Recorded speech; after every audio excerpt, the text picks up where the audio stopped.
Here's the real Benghazi scandal. Some Republican, we're not sure who yet, punked ABC and gave it altered documents, essentially filled with lies, to smear the president and Hillary Clinton.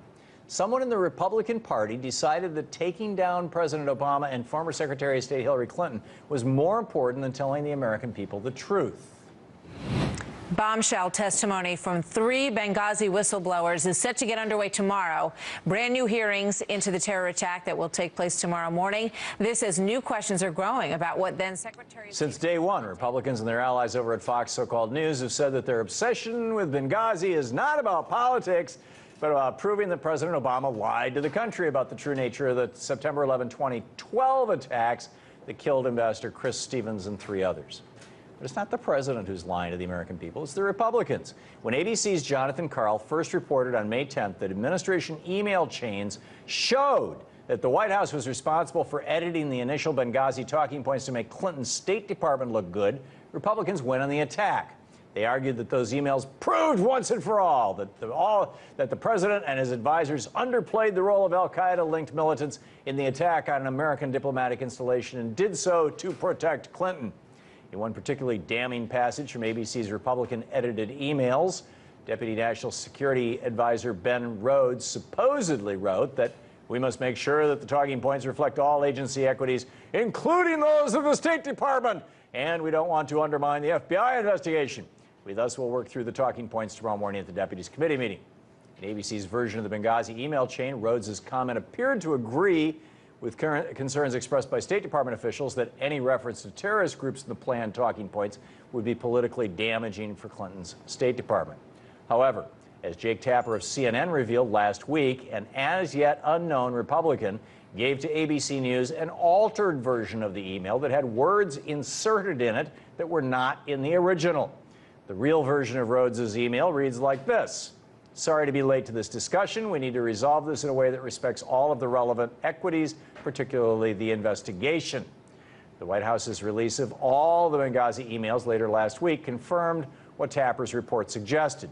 That Rhodes' comments were actually just an attempt to moderate bickering between the 2 agencies, the CIA and the State Department, mostly connected to the Benghazi attacks. Hardly the stuff of a nefarious conspiracy. So why the difference between the 2 sets of emails? As Tapper wrote, whoever provided those accounts to ABC's Jonathan Karl seemingly invented the notion that Rhodes wanted the concerns of the State Department specifically addressed. So who gave ABC bad information? Who else? Republicans. John Karl based his report on notes taken by a likely Republican source during Benghazi-related Senate and House briefings held earlier this year. A congressional source who was at these briefings told Talking Points Memo this Friday, the House Republican report on Benghazi so distorted its coverage of the talking points changes, I see no reason to believe it wouldn't be the same thing in regard to the Ben Rhodes email.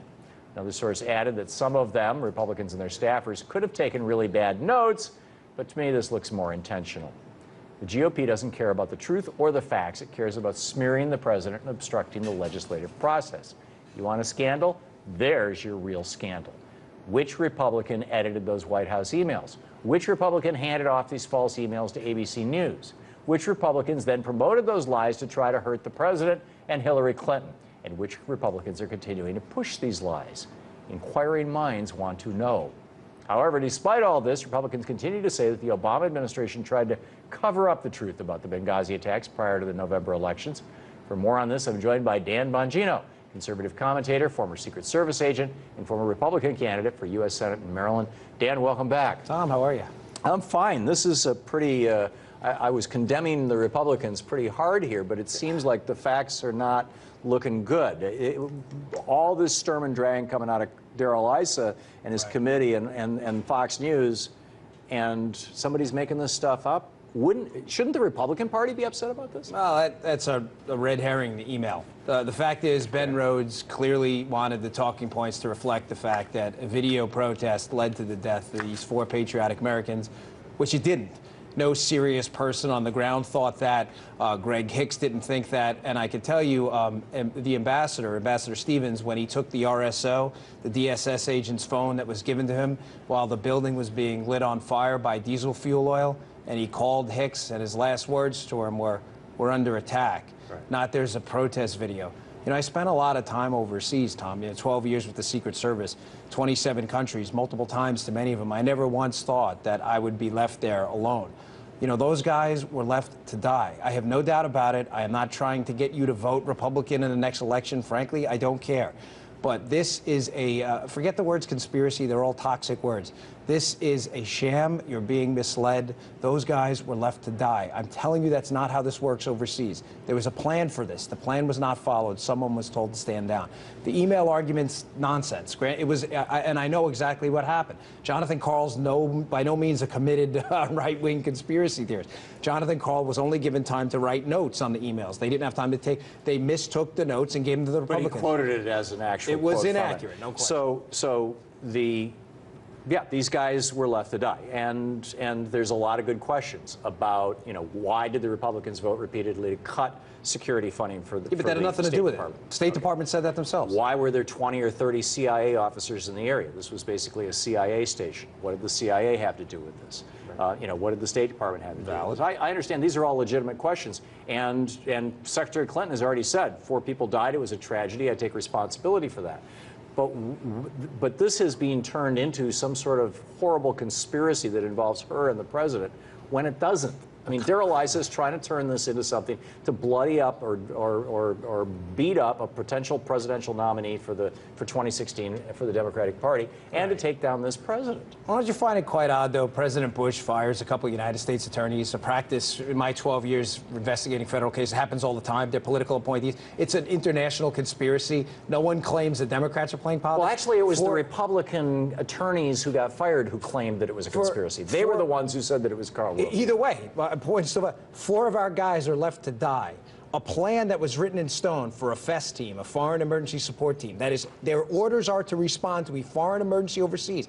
Post-Iran hostage, we invented this team and this unit to respond to that crisis. We're told to stand down. It's like saying, no, Tom, they were not. They could not get there. No, that is not true. The FES team, you're talking about Charlie 110, or you're talking about the 4 Tripoli Special Ops guys, who all could have gotten there. Also, you're assuming, how do you know when it was going to end?